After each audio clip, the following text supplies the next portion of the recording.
Jonathan Yost. He's a con man, wanted in over 7 states for his fraudulent schemes. Tune into our show to learn how he hustles people out of their money and where they are now. Get the inside scoop on preventing yourself from being conned by following along as we unfold this story. Hello and welcome to another episode of Blinding Lights, The Cons of Jonathan Yost. I'm your host, Kurt. I'm Clay. And today, Clay, who's our special guest?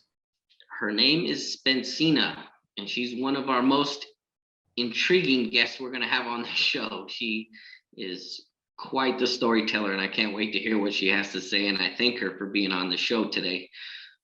Hello, No Spencena. Welcome. Hi. Thank you. So what I wanted to get done today is basically the conversation we had when you called me and you got me all excited about this story. I was already excited about the story, thinking I had something great, and then you called me and made it. You blew the wheels off. It was just you got me more excited about a story that I already was excited about. And I got done from getting off the phone with you, and I instantly called my one ace in the hole, like the one big time director that I knew. And I just asked him, I said, hey, do you know anything about documentaries? Because I have something great here. I was so excited when I got done talking with you. And he instantly put me on a 3-way message, set me up and everything. He put me on a 3-way message with a big time company, and he set me up, and it was awesome. And she loved it, and she loved the story, and she loved what I just had to hear, what I just heard about you and your story. And she loved me and Kirk's story, and she was excited. And we're just trying to move on. We're getting this ball rolling on this story, because this story is it. This is a great story. And yeah, it really is. Yeah, I've told a lot of friends and family what happened, and I can tell you that this story was always a jaw dropper to them. That's when I talked to you, my jaw was on the floor the whole time. I had notes ready and everything, and I just was like, I couldn't believe what I was hearing, and I didn't write anything down. I wrote a few things down, but not enough. And yeah, you couldn't believe what you was hearing. I couldn't believe what I was experiencing. Okay. Totally could not believe what I was hearing. I was so excited. Like I don't know, I can't explain it. I haven't been like that for a long time. And like I said, I instantly called my one, and I was saving my ace in the hole for me. Like I was saving it for a movie. Like if I hadn't worked as an actor in a long time, I was saving that for me. But once I heard your story, I was like, nah, he's gotta know somebody. Yes, I will tell you my experience with Jonathan Yost has been a very interesting one. And I can tell you that I hope after this is all over, that we can get this story out there to prevent other people in the industry from being scammed and conned and lied to, because I learned quickly after, my whole being scammed experience, that this is something that actually happens a lot. It happens a lot. And I didn't realize that. And I didn't realize how easy it was for a con man to con people who follow their dreams. And it was a life lesson and a great learning experience. I must say, it really was a great learning experience. And get away with it. And get away with it is another. And they get away with it. Right? But a police officer told me, because I asked him straight up, how come criminals get away with da da da? And he was like, the criminal justice system is really set up for the criminal. And I was like, wow, no wonder, hence the name criminal justice system. No, he's pretty much a criminal. He's definitely a criminal. Well, let's I'm sitting at the edge of my seat wondering what you guys talked about. So can we go into that conversation, but go a little bit before your introduction to Jonathan, where you were at with your career and your goals and everything? Yes.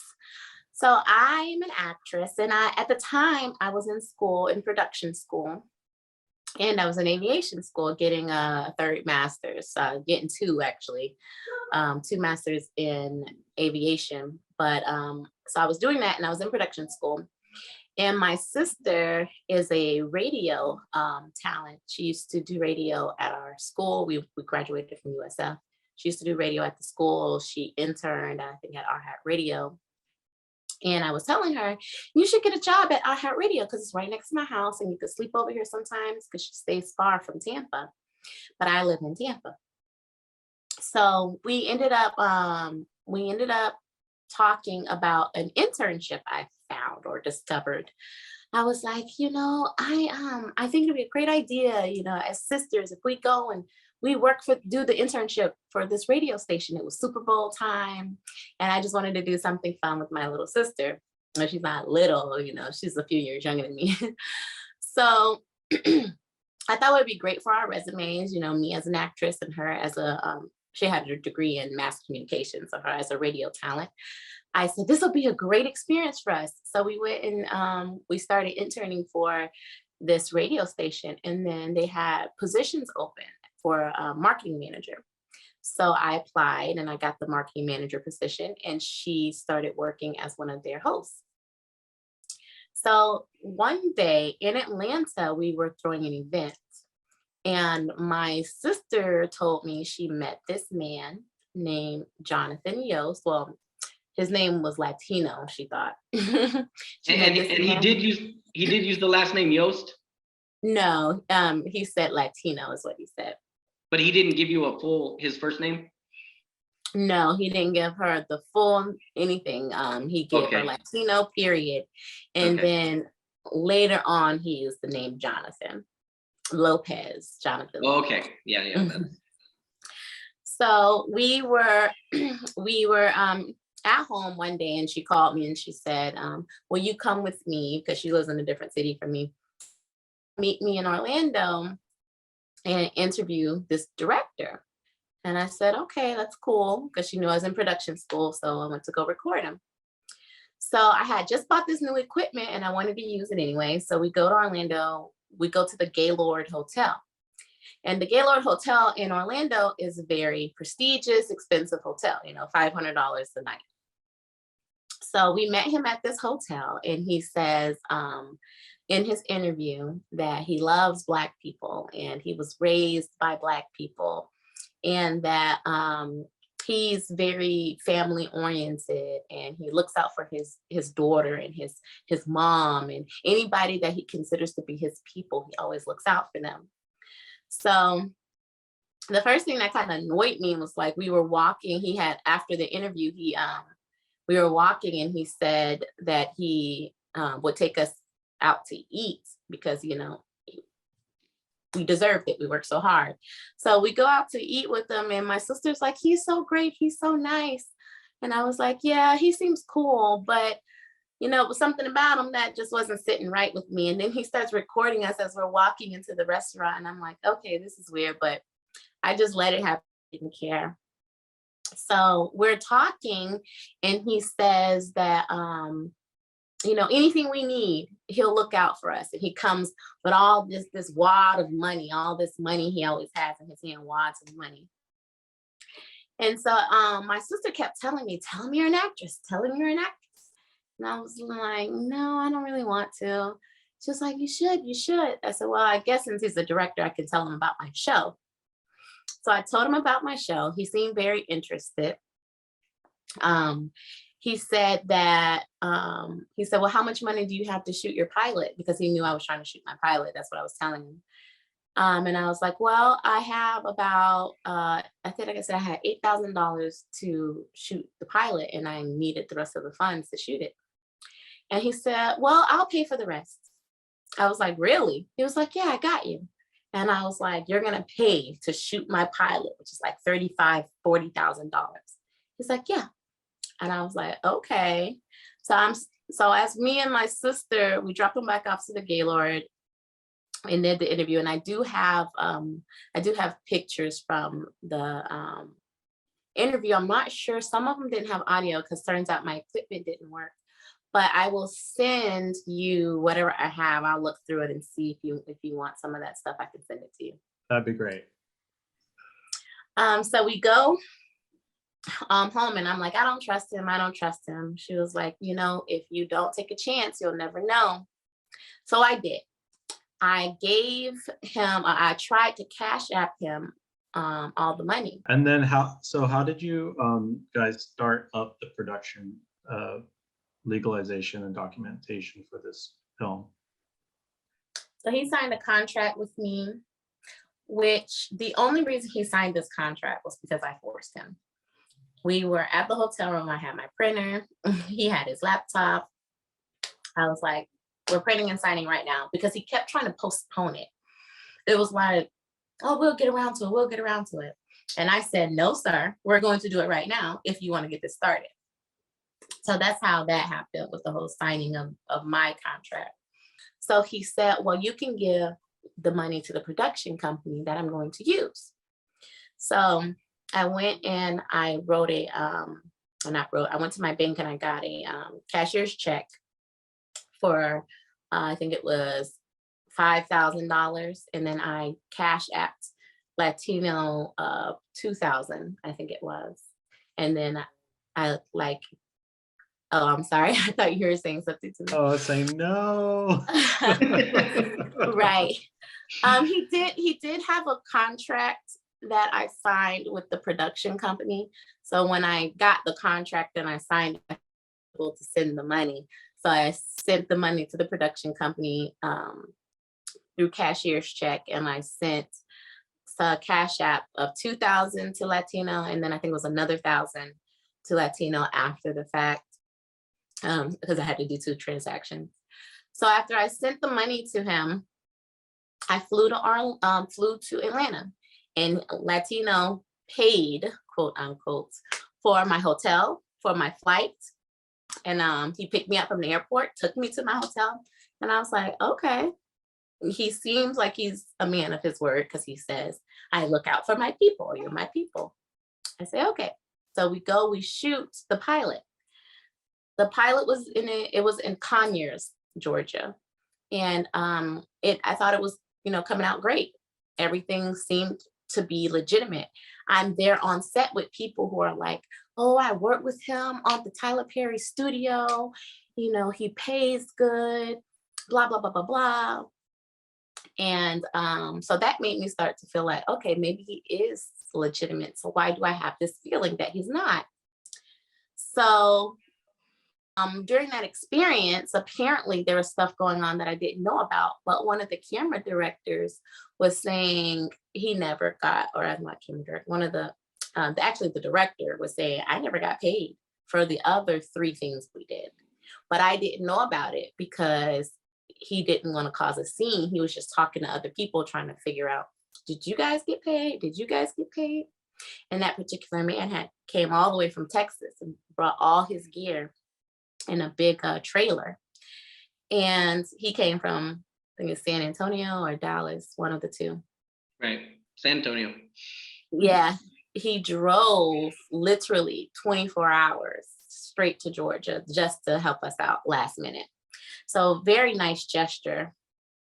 So anyway,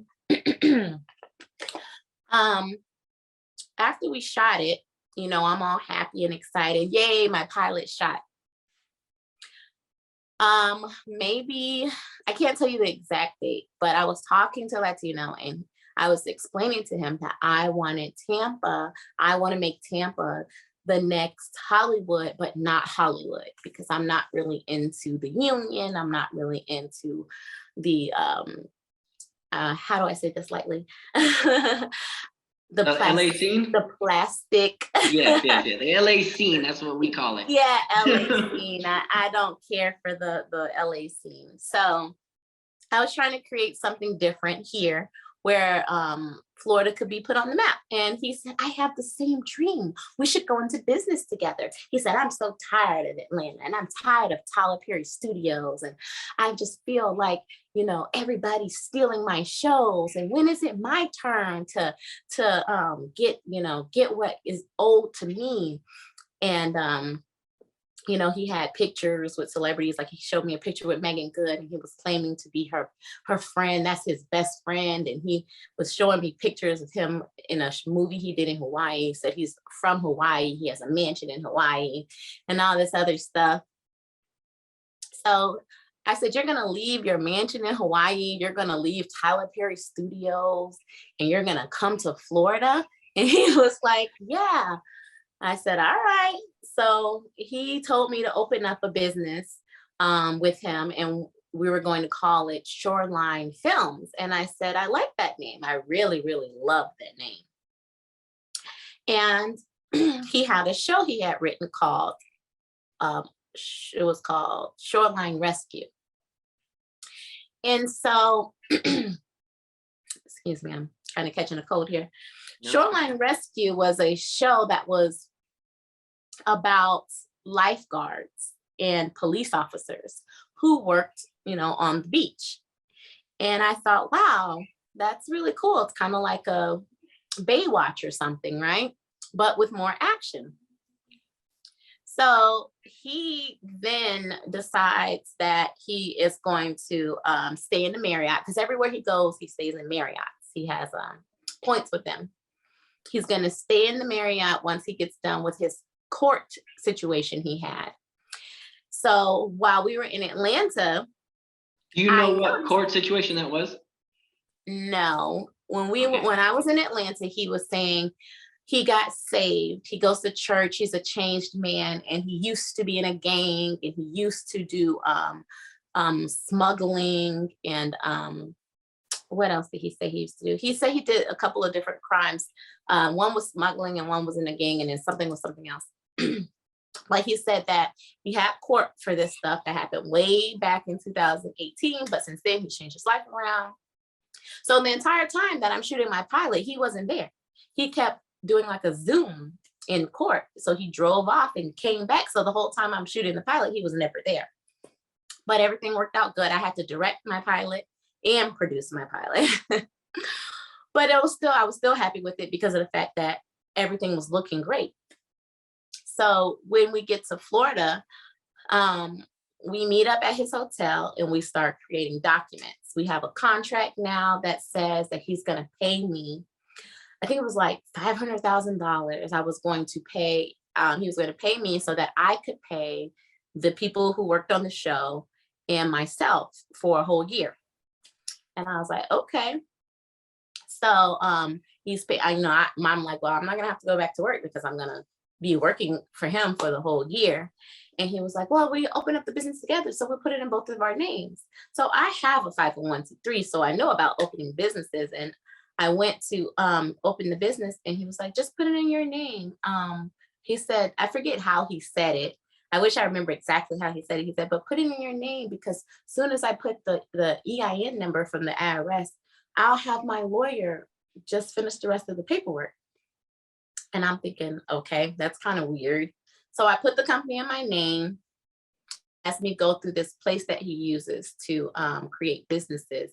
I forget the name of it, but you just go online. It's by the guy who created Shark Tank is the one who Ink Authority. I think you told me that the first time. Ink Authority. Went through Ink Authority, and I did now he's sitting with me the whole time.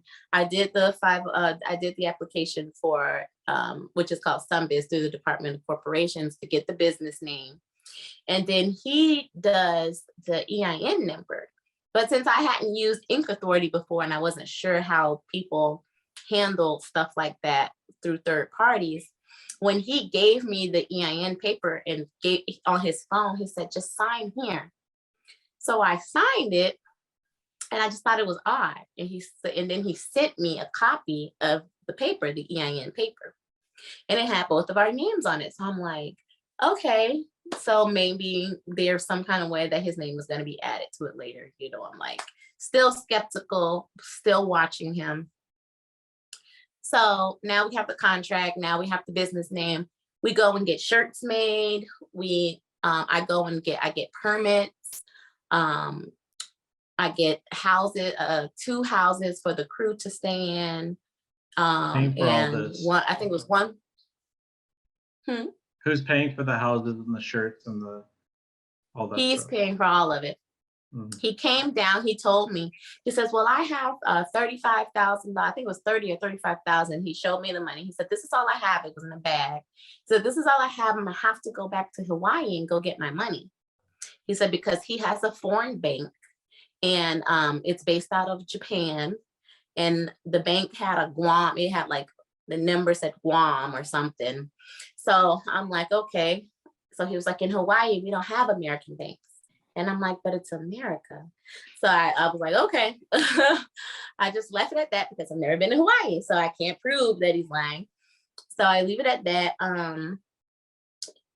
So he's spending all this money on all this stuff. We're going around to these different stores. We get all the people to the Marriott, to the same hotel he's staying at on West Shore in Tampa. I think it's West Shore in Cyprus or something like that. So all the people get there, but one of our most important cameramen just bounced. And we're like, what is going on? Where is he? I'm blowing up his phone like, where are you at? Are you okay? We go to his room. He's not in his room. So we started asking the other people, have y'all seen the cameraman? And they were like, no. Even the other cameramen said they didn't see him, except one was like, well, I did see this one guy pack up and leave. Maybe that was him. And he looked like he had camera equipment. And I was like, he left? So I didn't know. Like, why would he leave? So we go ahead and we shoot without him. Thank God we had enough cameramen. The entire time I'm shooting with Latino, there was nothing but chaos. I was pulling my hair. I was stressed out because Latino has this wonderful way of taking information and twisting it to make it seem like other people are doing stuff and lying about stuff when it's really him. So while we dealt with that. Huh? We dealt with that. We dealt the same thing. Because when we were in Atlanta, he was telling me he got the Tyler Perry Studios, but it turned out to be the production company who got the Tyler Perry Studios.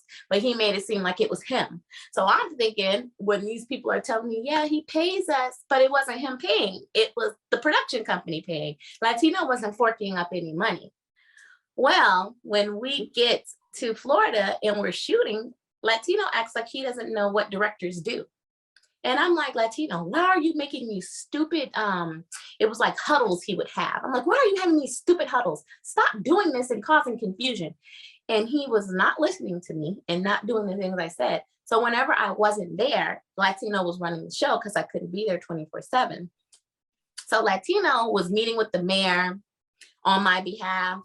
He was meeting with the people at the permit department, the police officers, because we had to have police escorts while we were filming. He did all of this on my behalf in a company that was only in my name because I'm still waiting for the doctor to show his name.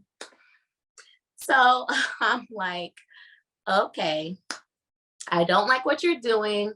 We're arguing. At some point, it gets so bad that I said, I'm quitting. I'm not working with you anymore. So he's telling me, while we're not in front of the cast, that they're doing all these things that come to find out they weren't doing. So I'm upset with the cast. I'm upset with Latino.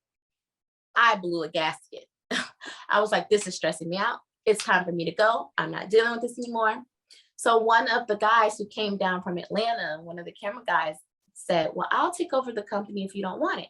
Okay, so I leave. That night, I spoke to the production company. Who was that guy? Who was that guy who took over? His name was Chris. Okay, Chris. Okay, cool. I'm just trying to put names together. Thank you. No problem. So Chris was going to take over the company with Latino, and I was out. So I go home and I get on the phone with the production company from Atlanta, and I say, what is wrong with your friend? He is pissing me off. Latino is acting like he doesn't know how to be a director. He is making this a shit show. He is, just making me stressed out. My blood pressure was high. I was having palpitations. I was like, it's hot out here. He has a little girl overworking. Like we had, I think she was like 11-year-old girl working. And I said, she can't work all those hours. That's illegal. And, it was just so much going on. So he said, when I got on the phone with him to complain, the first thing he said, I said, I need to talk to you about your friend. He's really pissing me off. He said, I think I know what you're about to say. And I said, oh, so you know what kind of experience I'm having, right? But what he said was not what I thought he was going to say. So the production company owner said the $35,000 that Latino came down from Atlanta to to Florida with was his money. He had asked him to borrow $35,000 because he couldn't get his money from his Guam bank. And because the guy had the money and he had been working with Latino for a few months, I'm thinking they've been working together a longer time when I go to Atlanta, because they went to Mexico, they went to North Carolina, they went to Georgia, but they did all these productions in like a 3-month period. Remind me what I was talking about, because now I forgot. He said you were on the phone and he said that he had to get the bank money from Guam. Oh, yeah. So the production company's owner said, Latino said he couldn't get his money out of his Guam bank. He has to go to Hawaii and then he'll come pay me back. So this $35,000 that he's spending all over the place is not his money. Now. And that's Josh's money, right? Josh's money? Yeah, it was Josh's money. It's basically a Ponzi scheme, right? Yeah. Okay. So upon talking to Josh, that's how I found out about Josh being the one who got everybody at the Tyler Perry Studios. I'm finding out that Josh is the one who's been paying the cast and everybody from the beginning. The ones at least that had been paid, because a lot of people weren't paid. So the production company, they were paying their employees, but Latino was in charge of paying the actors. He was also in charge of paying the director. And he was in charge of paying me. So so before me and Josh get off the phone, Josh and another woman got on the phone. So it was like a 3-way. The woman was Josh's, I think, manager or something. And she's telling me what's going on. You know, he's telling me what's going on. And I'm like, what? Now they're letting me know, like, they're getting all these calls from Mexico, from Georgia, and from North Carolina, because everybody's looking for Latino. They want to kill him. Like, they really want to kill him. So I was like, now I'm like, oh my God, I have about 60 people that I'm responsible for paying, because this business is still only technically in my name. Even though the EIN number had both of our names on it, the business itself didn't. So I'm like, what's going on? And now I'm like, he has my signature in his phone because I signed that EIN number paper, and he has my social from when we did the documentation. And I'm sitting here like, oh my God, I'm freaking out. So I decide to go back to work the next day on the beach with them. And now I'm trying to just play it cool, you know, and talk to Chris. So I told Chris, which was probably a mistake, that Latino was a con artist and that I had talked to other people, and I started searching information on him, and I had found out his last name was not Lopez. Actually, before we started production, maybe like a couple days before we started production, I found, when I looked him up, because I wanted to be sure before we started production. So I looked him up, and I looked up Jonathan Director Arrest. And the only thing that came up was that's what he told me. It was Warner Brothers saying that he called in a bomb threat. A bomb threat. Yeah, he was arrested for that. Oh, he was arrested for it. I think he told me that they said that he did it, but he said he never did that. So I said, well, the paper says your name is Yost. And he said to me, yeah, my father, that came up was that's what he told me. It was Warner Brothers saying that he called in a bomb threat. A bomb threat. Yeah, he was arrested for that. Oh, he was arrested for it. I think he told me. I think he told me that they said that he did it, but he said he never did that. So I said, well, the paper says your name is Yost. And he said to me, yeah, my father's last name is Yost because he's German. My mom is Spanish. Her last name's Lopez. I changed my last name to my mother's name when I changed my life for God. So I left it at that.